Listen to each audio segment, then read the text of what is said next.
Today's guest is Jorie Houlihan. She actually captured my attention because I noticed that she is a specialist in ADHD, attention deficit hyperactivity disorder.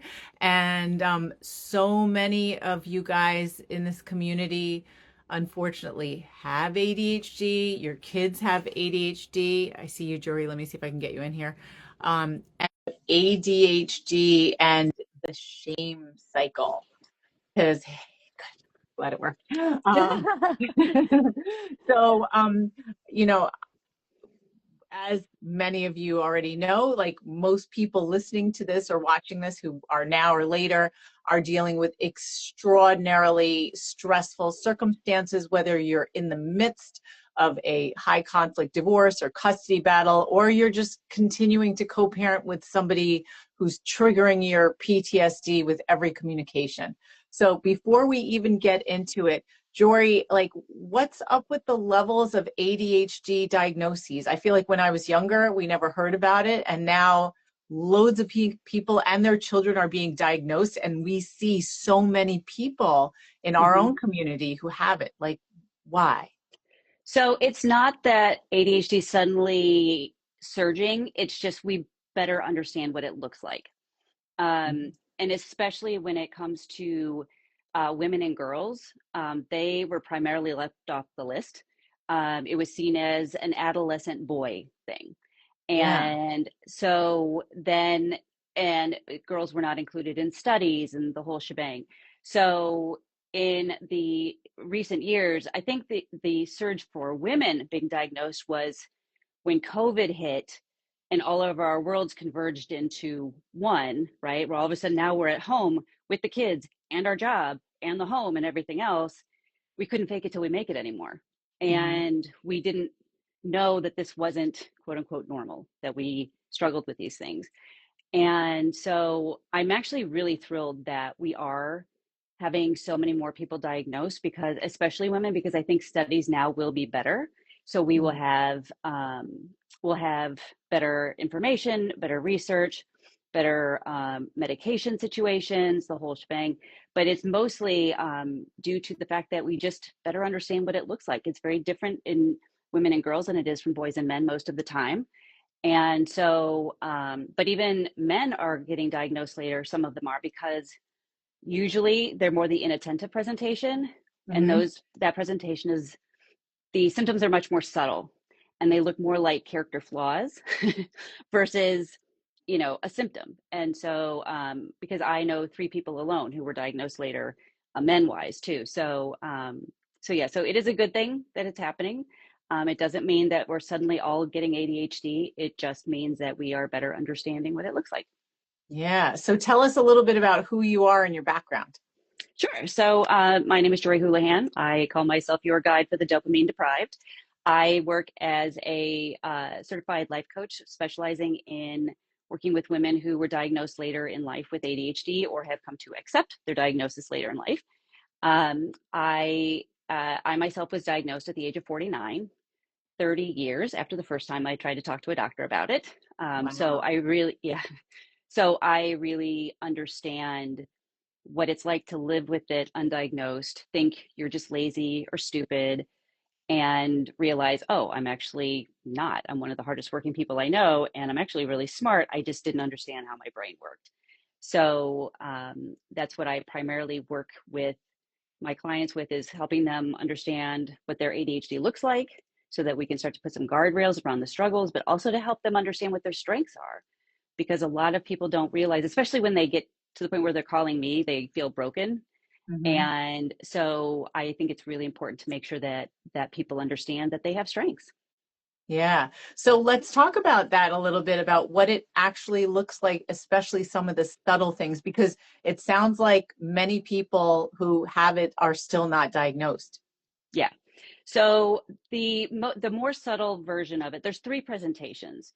There is the hyperactive impulsive, which is what most people think of when they think of ADHD. They think of kids running around with too much sugar in their system. Mhm. Um, then there is the inattentive, and that is what most women are diagnosed with. And then there is the combined presentation, where you have enough markers from both of the other two for that. So I'm combined because, Mhm. go big or go home.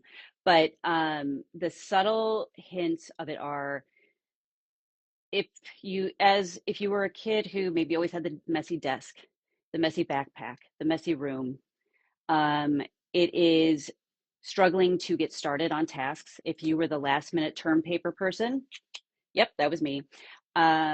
If And that then goes into adulthood, right, where we wait to the last minute to start projects, or task for a project, etc. It is In women, it can look like the hyperactive can look like being a chatty Cathy, which is really just verbal processing coming out as with their hyperactivity. But it can also just be racing thoughts, like you just have thoughts that are constantly going. And I heard somebody say something once about the silence between their thoughts. And I was like, wait, is that a thing? I've never had that in my life. And so, yeah, so a lot of times it's just the inability to get started or to follow through on things. And disorganization is a really a common symptom. Disorganized space, disorganized digitally, and and it is. I'm trying to think of if there's anything else I'm missing here. I'm sure I am, but we also are we go off on tangents, so Mhm. some people don't realize that's a thing. Yeah. But yeah, so those are kind of the more subtle things. Uh, and most people just think that I just need to work harder. I just need to get more organized. I just need, oh, bad time management in general. That Mhm. is, we struggle with prioritization. We have something called time blindness. So we don't really feel time passing the way that a neurotypical person does.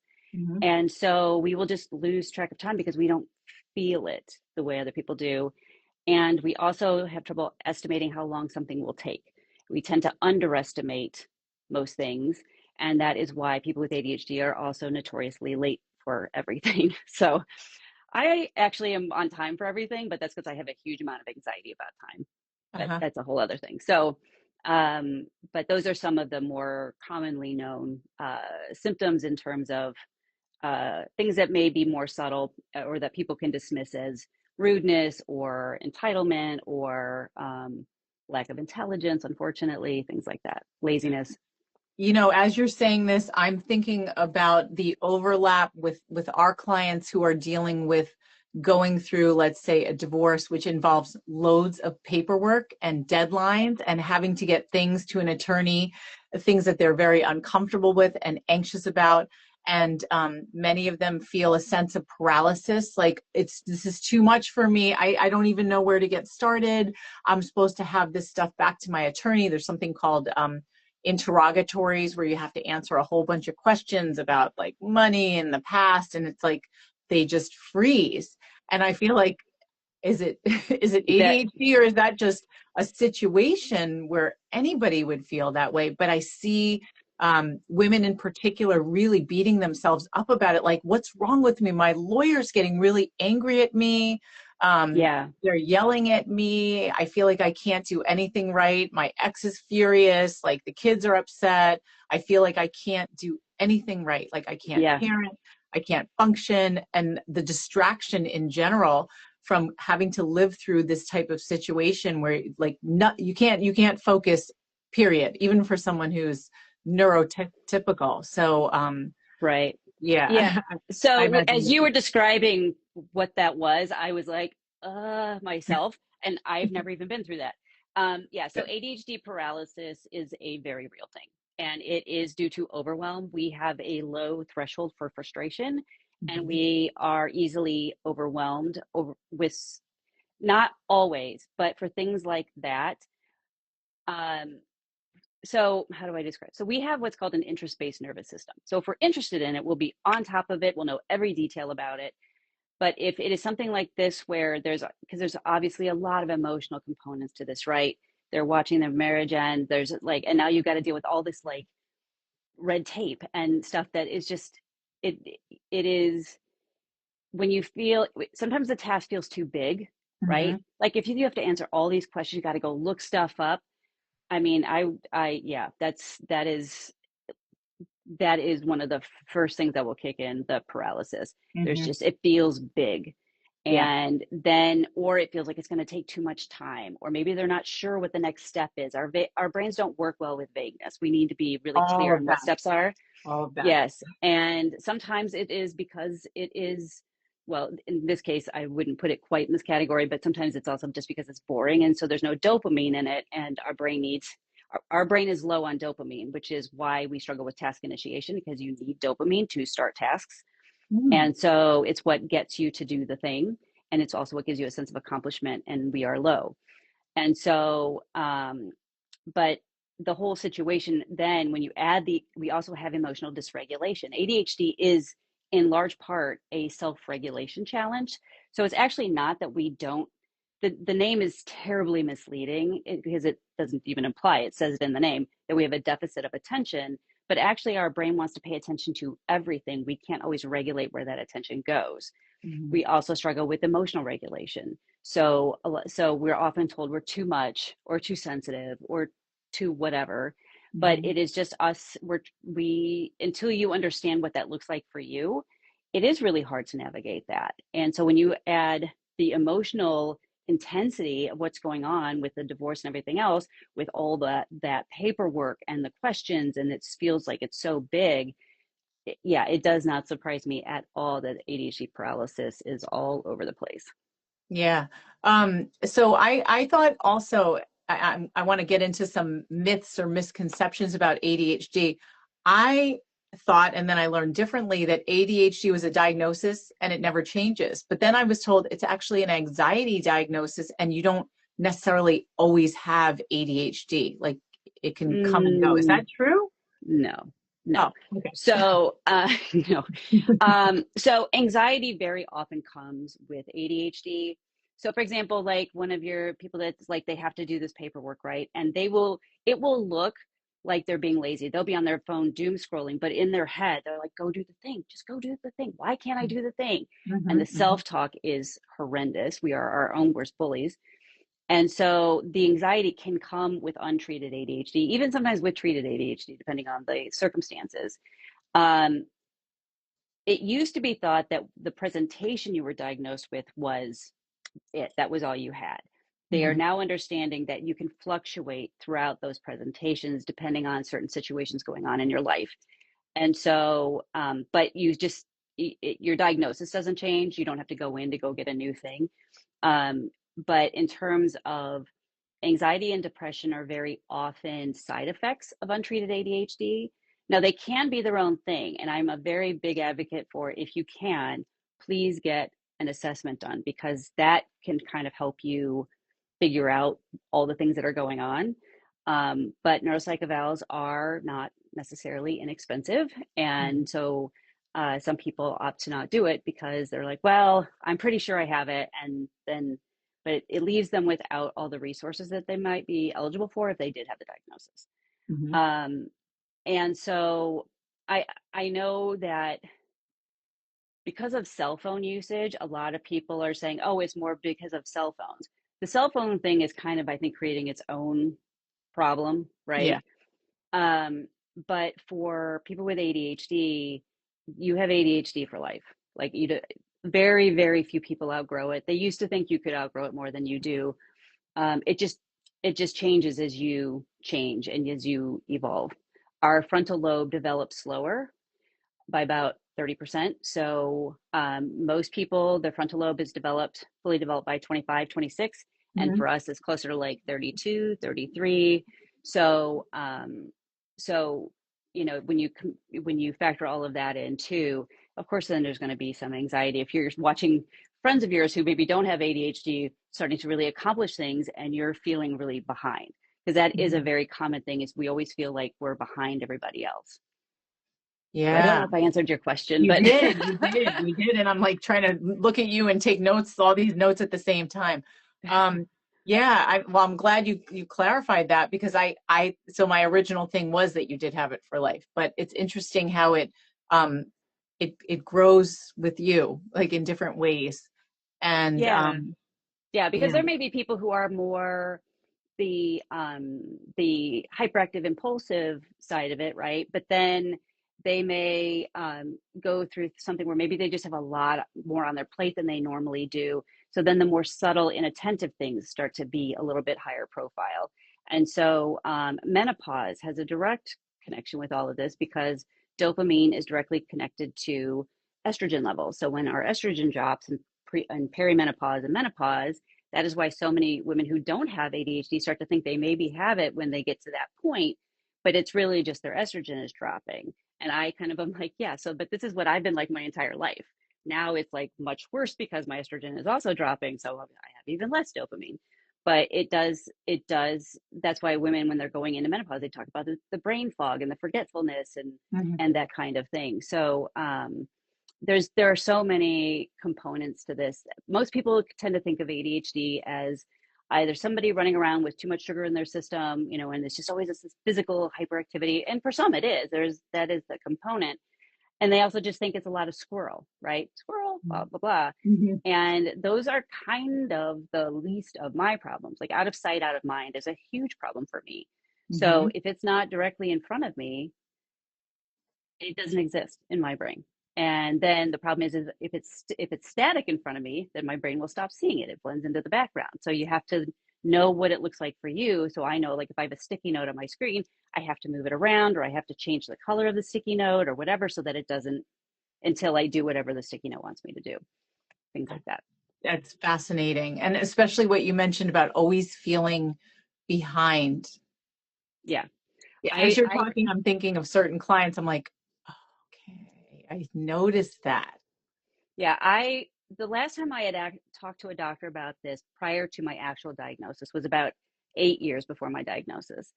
And he was like, "Yeah, no, you're fine." And I always got some version of, "You have too much on your plate," or some Mm. variation on that. And so I just thought, okay, well, maybe I really don't have this. And then I got into my 40s and I got really depressed because I was looking at all these people in my life who I had always considered to be my peers intellectually and otherwise, like, Mhm. just careers have taken off, and families and whatever. And I felt really behind. I didn't really have, I mean, I was married and I had kids and I was really happy with that. But even that came later in life for me.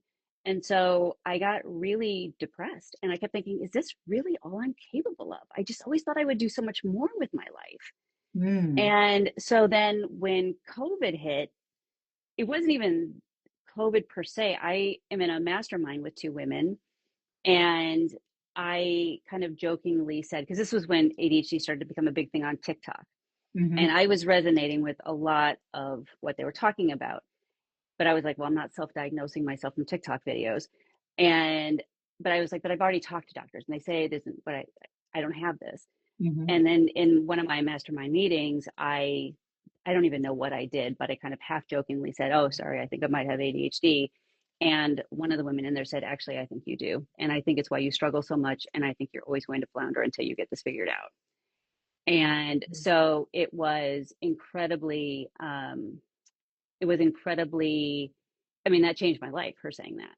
Yeah. And so, but it was COVID. So I had to go through like an online kind of Mhm. thing.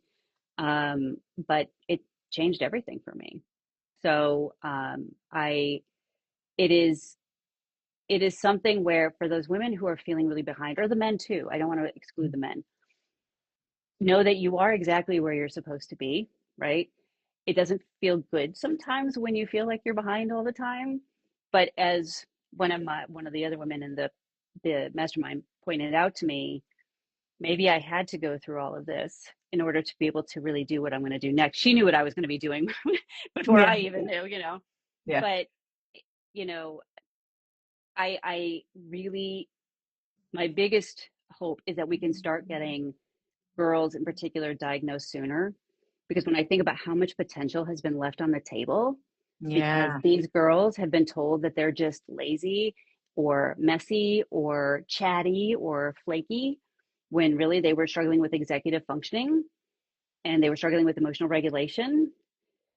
It just breaks my heart. And and that was, I there is a pretty common thing that like when you do get diagnosed later, you do go through a grieving period of what might have been different, what might I have been if I had been diagnosed sooner, if I'd been given my my tools sooner. And obviously there's nothing you can do about it now. But that grieving is normal. You just don't want to get stuck in that phase, right? Because then it is, okay, well, what am I going to do about it now? Yeah. So that immediately makes me think for the parents listening, because like I said, many of our clients' children also have ADHD. What are some signs that a parent should look for in a child to be like, I wonder if this is ADHD, especially if it's not like the hyperactive Yeah, presentation? yeah. So ADHD is very heritable. So if one parent has it, almost always at least one of the kids has it. I have it, Wow. both my kids have it. And it's all over both sides of our family. So my kids didn't stand a chance. But um, the science to look for in kids is like having the messy backpack, having having a really messy room, telling them something and having them not remember it, you know, not that long afterwards. Mhm. They'll say okay, and then they walk away and completely forget. It is struggling with emotional regulation. Maybe they do get really upset over what appears to be kind of a small thing, that is part of the emotional dysregulation. And it can be one of the things that people with ADHD were often told, especially my generation, was you have so much potential. Hmm. And it's because a lot of us, we are actually very smart, but because we struggle with the executive functioning aspect of life, we struggle with studying. We struggle with, maintaining attention in the classroom. You know, um, Even with that, like I have the bouncing leg, right? I was Mhm. chewing pencils. That's all sensory stuff. There's a lot of sensory issues that come with it too. So, um, uh, and telling somebody to stop moving, stop talking. If you have to do that a lot, um, those are all kind of other signs to look for. I'm trying to think because my daughter is inattentive, and it wasn't until I got diagnosed that I went, oh, yeah, now I'm seeing it Mhm. in her. But she had Mhm. like the messy backpack, and like her locker at school was kind of the stuff of legend because it was always so packed with stuff, and uh and her inability, like you can see she really wants to clean her room. You can see it, and she can't get herself to start. Mhm. And a lot of times parents dismiss that as laziness, and kids really are doing the best they can. They want to make their parents happy. Mhm. So if they're really struggling with things like that, that is just something to keep an eye on. It doesn't necessarily mean it's that, but um, it's definitely worth keeping an eye on. I do think it's worth getting, kids assessed for certain things because it can lead to things like depression and anxiety and poor self confidence, poor self esteem. And they say that kids who are undiagnosed or undertreated for ADHD hear over 20,000 more negative comments than their neurotypical peers by the age of 12. And that's not even like necessarily abusive talk. This is just things like stop talking, stop moving, sit still like everybody else, that kind of thing. That's And incredible. yeah.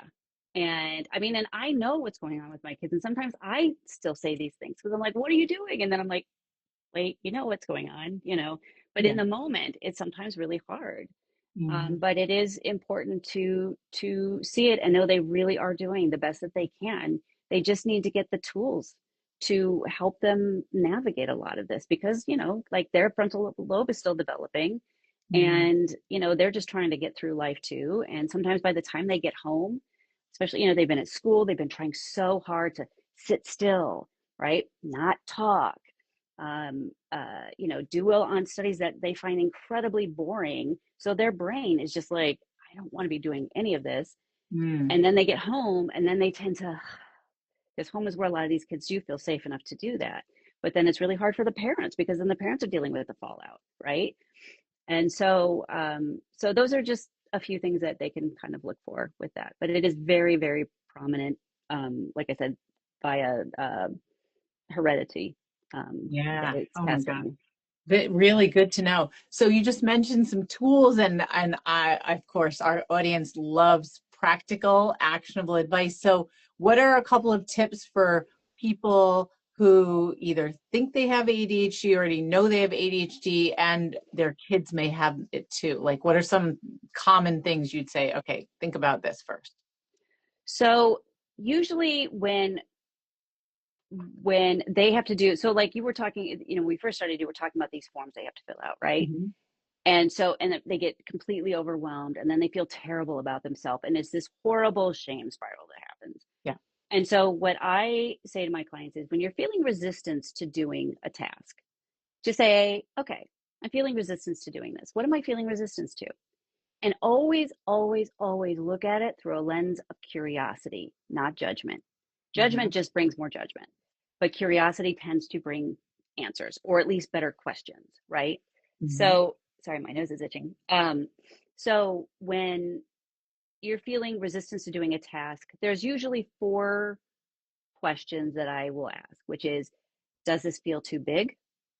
Does it feel like it's going to take too much time? Does this feel too vague? Or is it boring? Mm. And so when you can look at it and go, okay, this just feels really big. Okay, so let's see how we can break this down a little bit so that we can just, sometimes it's just doing the smallest next step, because very often that small step is going to give you the momentum that you need to do the next step, right? Hmm. We tend to think that motivation comes before momentum, but it's actually the other way around. And Mm. so, for example, laundry is my nemesis, and I will have a mound down there just taunting me every time I walk by it. And I'll get to a point where I'm like, this is ridiculous. I need to do something. So I'll be like, all right, I'm just going to hang or fold three things, Hmm. right? And see where we go from there. And I will do that. And then I'll go, okay, I can do three more, right? And then I'll do that. And okay, I can do three more. And then Yep. almost always I finish it. But Yeah. if I don't, I did what I committed to. I did the first three, right? I did what I committed to. And so then I can try this again later, and maybe I can do three more later in the day. So we tend to have something called all or nothing thinking, which is where we feel like we have to do all the things yesterday. So, for example, these forms that they have to fill out, I don't think there's ever, and maybe I'm wrong about this, but I don't think you have to fill it all out in one day. Like No. maybe, yeah. So maybe one day you fill out like one or two questions and see where you are. And if that was okay, okay, let's just do the next one. All right, maybe the next one. But if you have to stop, like it's too much or whatever, okay, you did what you committed to. Let's pick this up again, either maybe later in the day or tomorrow. So that alone tends to take a lot of pressure off, Hmm. and that tends to open things up. If the test feels like it's going to take too much time, then you just break it down by time. Okay, you know what? I'm going to work on this for 5 minutes, Hmm. and after 5 minutes we'll see where we are. Right? This If is it feels helpful for anybody, actually. yes, Like I get while told that I'm heating up my tea water and I have 3 minutes, I'm like, I'm going to use these 3 minutes to go near a pile that I would never normally look at. yes, and that's the thing. Like when I have to like clean the bathroom, I'm a big fan of visual timers. For Uh-huh. people with ADHD, by the way, it should be all analog clocks in your home, nothing Yeah. digital. Um, but I will use that. I'll be like, okay, I have to clean the bathroom. I hate cleaning the bathroom. I'm just going to set this for 15 minutes and see how much I can get done in 15 minutes. And it's like a little competition with myself. Yeah. And so, so that helps. But yeah, so breaking it down by time that way. If it feels too vague, see who you can ask about clarification. I'm not sure which form I'm supposed to fill out next, or what kind of information do I need for this question and this question, if it comes down to that kind of thing. Like just asking for clarification. But we often feel like we can't because we're afraid that we'll be seen as stupid or less than, or it's a stupid Mm-hmm. question. But just forget that. Who cares if they think that you need clarification? So you ask for clarification whenever possible. And if there isn't somebody to ask, then do what you think is just the next right step. Mm-hmm. Again, make it super small if you have to. It's totally okay to do it super small. That's what gets the momentum going. And then if Mm-hmm. it's boring, then that's when gamifying comes into play. So, for example, like I said, I'm competitive with myself. So I turn the bathroom cleaning into a game. How much can I get done in 15 minutes? Yeah. Right? Some people will like flip a coin. Okay, if it's heads, I'll do this task. If it's tails, I'll do that task, that kind of a thing. And it just makes it more fun, and it won't necessarily make the task itself less boring, but it will at least get the starting of it a little less boring. And that's really what you're looking for. Yeah. Oh my gosh. So helpful. and Right. fascinating. I'm thinking this is stuff that we can use with our client. And as you've been talking, and I said from the beginning that many of our clients have ADHD.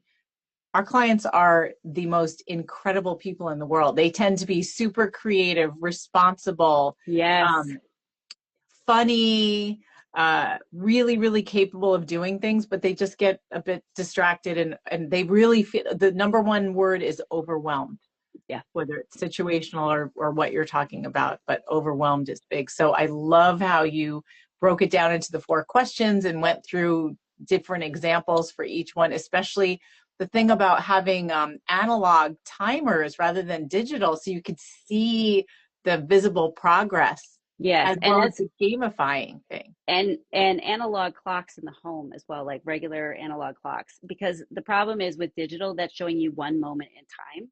Mm-hmm. And with an old fashioned, I'm dating myself, analog clock, you can actually see the whole picture.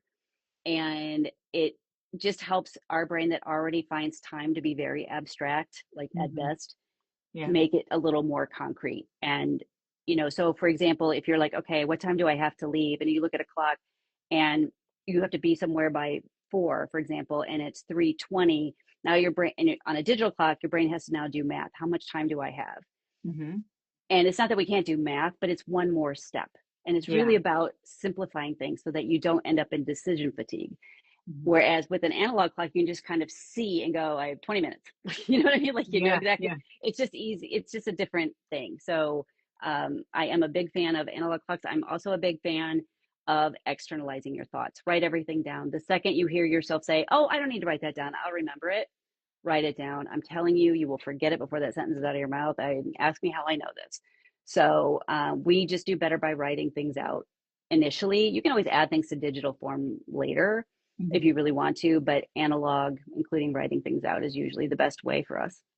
Yeah, I love these. I smiled because I am a writer. I mean, I'm a professional writer as well, but I write everything down. And with my partner, Chris, who's the male half of Building Your God Out, when we're brainstorm, I'll be like, write it down. He goes, I don't need to. I'm like, write it down. Just you have to write it down because I don't want to lose this treasure of a thought. Yes, Like, why not? exactly. And then if you're driving, I have found that, well, I don't want to say because I'm using my phone to talk on here, but SIRI, I'm driving and I think of something I have to remember to do and I can't stop to write it down. I'll say, hey, remind me to whatever it is when I get home. And Yeah. then every time I come home, it will remind me until I check it off. So it is really, it's that was a game changer for me when I discovered they would do that. I was like, because there's so many times I'd be driving, I'm like, I can't write this down, and I surely would, and I would forget every Yeah. single time. So now I'm like, I get that in the habit, and my kids are seeing me doing that now, and so I'm Mhm. seeing them starting to pick up on those things here and there. And oh, one other thing that can be really helpful for getting yourself to do something is something called body doubling. Okay. So, body doubling is where you have somebody that is in your shared space, whether it is live in person or on a screen. They're working on their own thing, but something about them being there gets you to do your thing. And Hmm. so you can call somebody over and be like, "Hey, can you just sit here while I clean my house?" Yeah. I Yeah. but there are virtual versions of it too. Focus Mate is one of them. That's the one I tend to use. But it's weirdly effective. It's weird, but it works. So that is another way. So if you have to get this paperwork done and you're really struggling with it, just have somebody come over. They're doing their own thing. They're not talking to you. You're not talking to them. You're just working on it. But I think it's just sort of a different way of having some accountability.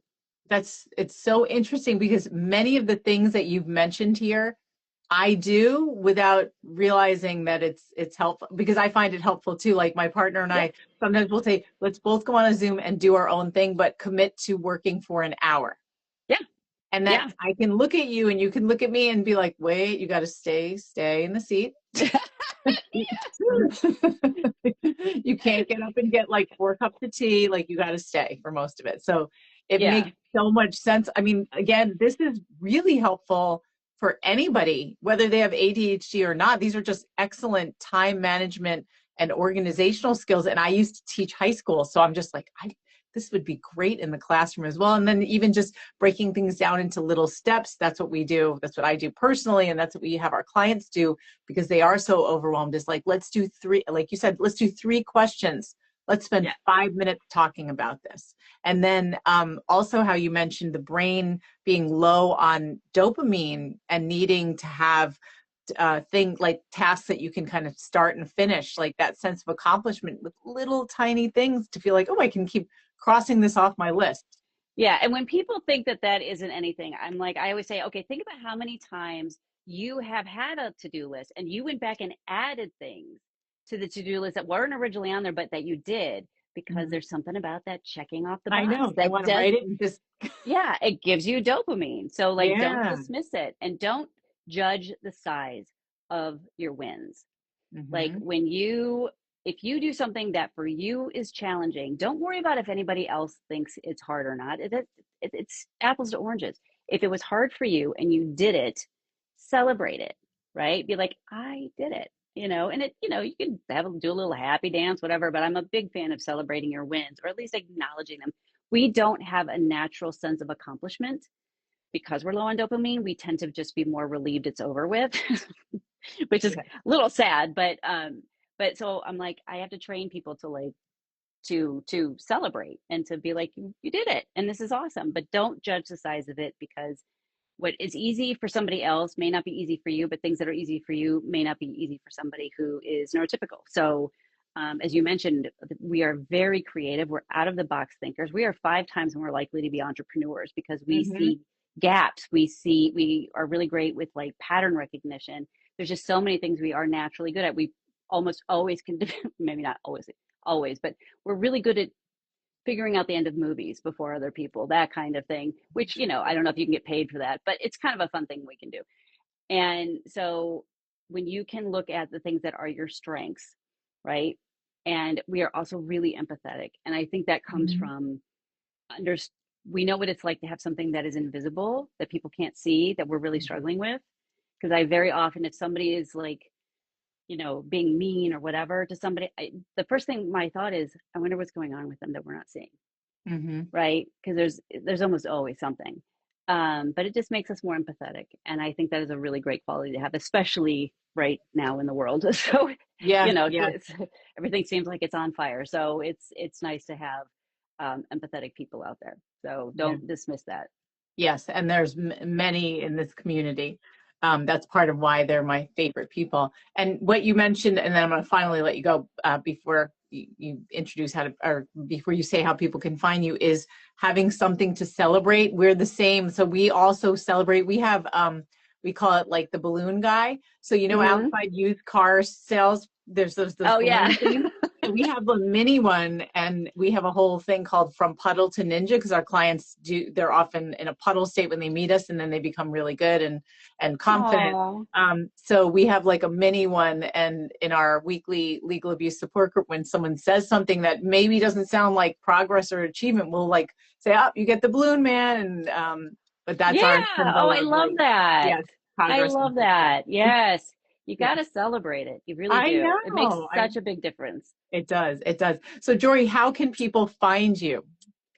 So the easiest way to find me, my website is joriehoulihan.com. And I'm also on Instagram and LinkedIn, et cetera. And almost all of them are at Jorie Houlihan or some variation on that. I'm kind of everywhere. So it'll be easy to find. I also have a podcast now called ADHD and dot, dot, dot with Jorie Houlihan.